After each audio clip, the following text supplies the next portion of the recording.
Nasdem kediping Jokowi, Demokrat yang dapat simpati, SP Gigi Jari, ditulis oleh Nina Nur di ziwar.com.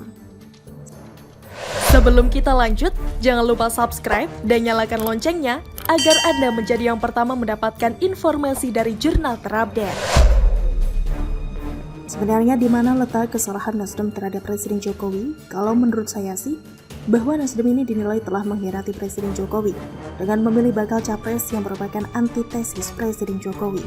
Kalau Demokrat dan PKS kan sudah jelas sikapnya ya. Mereka memang partai oposisi, mereka konsisten dengan pendiriannya. Sementara Nasdem ini berusaha untuk memperoleh elektabilitas dengan cara cepat. Walaupun jalan yang dipilih itu berlawanan dengan apa yang dikerjakan dulu dan sekarang.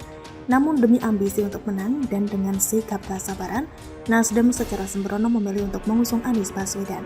Tapi juga gak mau mundur dari kabinet Presiden Jokowi. Di sini ngomong ABC, di sana ngomong XYZ.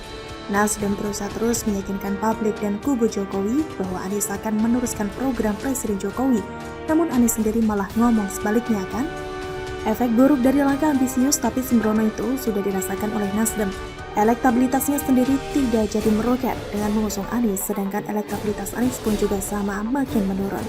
Sementara itu mereka yang sering tampil dekat dengan Presiden Jokowi, yang bukan dari PDIP ya, misalnya Prabowo, elektabilitasnya meningkat, atau Partai PAN, yang ketua umumnya juga menjabat sebagai Menteri Perdagangan Zulkifli Hasan, juga mengalami kenaikan yang signifikan.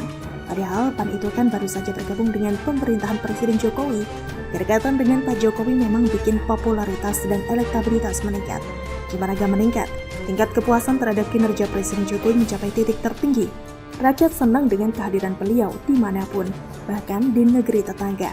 Sementara itu Nasdem yang melangkah menjauhi Presiden Jokowi ya merasakan akibatnya.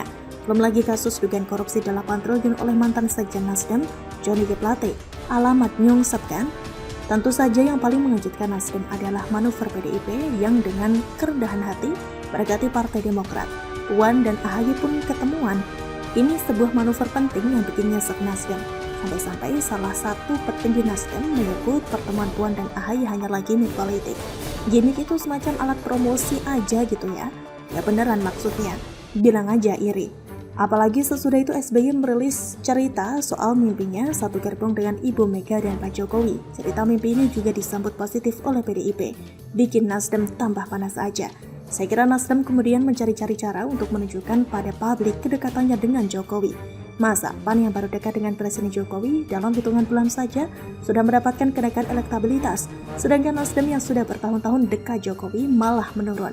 Akhirnya muncul kesempatan itu, yakni pada hari ulang tahun Presiden Jokowi pada tanggal 21 Juni, hari Rabu lalu. Di akun media sosialnya, Nasdem memposting ucapan ulang tahun beserta foto Surya Paloh merangkul Presiden Jokowi. Ini yang saya sebut kayak ngedipin Pak Jokowi ya.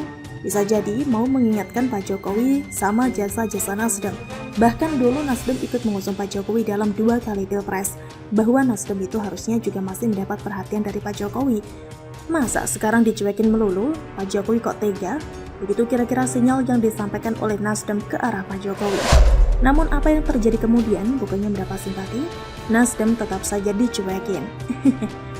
Hari Sabtu kemarin tanggal 24 Juni PDIP bikin acara besar, yaitu puncak peringatan bulan Bung Karno sebagai acara konsolidasi akbar PDIP. Acara besar-besaran ini digelar di Stadion Utama Gelora Bung Karno atau GBK. Acara besar tentunya dihadiri oleh orang-orang besar, Ibu Megawati dan Presiden Jokowi serta Capres 2024 Ganjar Pranowo tentunya hadir di sana. Hadir pula para menteri kabinet Presiden Jokowi dan para ketua umum atau yang mewakili partai politik yang diundang. Ada Erlangga Hartarto dari Partai Golkar, Zulkifli Hasan dari PAN, Haritanu Sudibyo dari Perindo, Mardiono dari DPP, dan perwakilan dari PKB. Prabowo sebagai menteri dan ketum parpol sepertinya juga diundang ya, namun tidak datang. Menurut Waketum PKB, ketidakhadiran Prabowo kemungkinan besar karena ada berita duka dari pihak Gerindra, yakni meninggalnya salah satu petinggi Gerindra. Sebagai partai oposisi wajar jika Demokrat dan PKS tidak hadir di acara ini. Namun Nasdem yang saat ini menterinya masih ada di pemerintahan Presiden Jokowi ternyata memang tidak diundang. Udah berusaha kedipin Pak Jokowi, ternyata gak diundang lagi di acara besar PDIP. Dan yang paling bikin nyesek Nasdem adalah bahwa ternyata tidak diundangnya Partai Demokrat itu disertai dengan permintaan maaf dari PDIP. Sekjen PDIP Hasto Kristianto menyatakan dirinya sudah menyampaikan permintaan maaf kepada Sekjen Partai Demokrat Teuku Rifki Harsha, bahwa PDIP tidak mengundang Partai Demokrat dengan alasan etika politik. Karena ini kan acara konsolidasi partai ya. Namun Hasto juga menegaskan bahwa komunikasi secara intens di antara kedua partai tetap dilanjutkan. Dan ternyata permintaan maaf PDIP ini ditanggapi secara positif oleh Partai Demokrat. Partai Demokrat menyatakan bahwa mereka memahami mengapa tidak diundang. Ini disampaikan oleh Wakil Sekjen Partai Demokrat, Jansen Sitindewan. Jadi Demokrat menyetujui dan menerima langkah yang diambil oleh PDIP tersebut. Tentunya Demokrat juga mendukung komunikasi, dialog, dan silaturahmi yang sudah terjalin antara Puan dan AHY untuk terus dilanjutkan. Kompaknya PDIP dan Demokrat, sedangkan Nasdem hanya bisa menonton dari jauh dan gigit jari. Alamat makin jauh dari Presiden Jokowi nih. Makin jauh sama dengan makin jatuh dalam kubangan elektabilitas. Yaitu kan konsekuensi dari langkah sembrono yang diambil Nasdem sendiri. Walaupun misalnya sesudah balik dari ibadah haji nanti, Anies kemudian mengumumkan bahwa AHY yang menjadi cawapresnya dan koalisi terus berjalan sampai Pilpres. Emang Nasdem bakal happy? Tetap kali gigi jari ya, kura-kura memang juara. Bagaimana menurut? Mencengangkan, Anies didoakan Raja Salman jadi presiden, ditulis oleh Syardi di suar.com. Sebelum kita lanjut, jangan lupa subscribe dan nyalakan loncengnya agar Anda menjadi yang pertama mendapatkan informasi dari jurnal terupdate. Anies Baswedan sedang berada di Arab Saudi untuk menunaikan ibadah haji. Tapi kabar ini langsung dijadikan sebagai narasi empuk oleh para pendukungnya.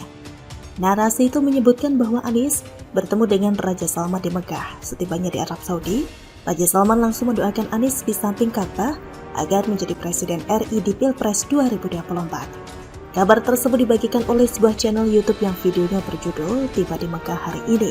Anies disambut hangat Raja Salman, didoakan jadi Presiden 2024. Pada thumbnail video terdapat keterangan yang berbunyi, disambut Raja Salman di Mekah, tepat di samping Ka'bah, Anies didoakan jadi Presiden 2024. Benar-benar mencengangkan, bahkan mengguncang dunia persilatan. Pola-pola pengibulan dan pembohongan ini masih saja dipelihara dan dipakai. Padahal menurut penelusuran salah satu media, Anies memang akan pergi ke Arab Saudi untuk melaksanakan ibadah haji yang dijadwalkan pada Kamis kemarin. Tapi saat video itu diunggah, Anies belum tiba di Mekah. Jadi artinya ini adalah video lucu-lucuan yang berisi informasi sesat. Foto yang digunakan pada thumbnail video cuma editan untuk merekayasa keadaan. Isi video pun terbukti tidak sesuai dengan judul yang tertera. Tidak ada bukti Anies memang bertemu dengan Raja Salman. Bahkan ada juga foto lain yang juga editan, di mana wajah Jokowi saat ibadah haji diedit. Jadi wajah Anies lalu ditambahkan bumbu penghiburan. Begitulah kacaunya mereka dalam mencerdaskan anak bangsa. Bisa kalian bayangkan gimana jadinya negara ini kalau sampai Anies berkuasa? Lihatlah siapa yang berada di belakang Anies dan sifat para pendukungnya yang suka hoax. Perilaku pendukung mencerminkan sifat yang didukung. Kalian pasti tahu ini perkataan siapa. Dulu juga pernah ketika Anies menunggu dan bertemu dengan Presiden Turki Erdogan. Pendukungnya bangga 3/4 mati dan menyebarkan di media sosial. Padahal faktanya kacau. Parah men, kalau pendukung seperti itu ikutan memeriahkan Pilpres. Bisa hancur dunia perpolitikan. Mereka menormalkan hoaks dan narasi sesat. Mereka mau membodohi masyarakat dengan memoles Anies jadi tokoh dunia super penting. Anies didoakan Raja Salman lah, ketemu Erdogan lah, besok-besok didukung Joe Biden lah, didoakan Xi Jinping lah. Ups, ralat dulu, mereka gak mungkin bikin narasi Presiden Tiongkok dukung Anies. Telinga mereka alergi dan sekujur badan gatal-gatal kalau bicara soal Cina. Semoga kalian terhibur dengan kekocakan pendukung kubu sebelah ya. Bagaimana menurut Anda?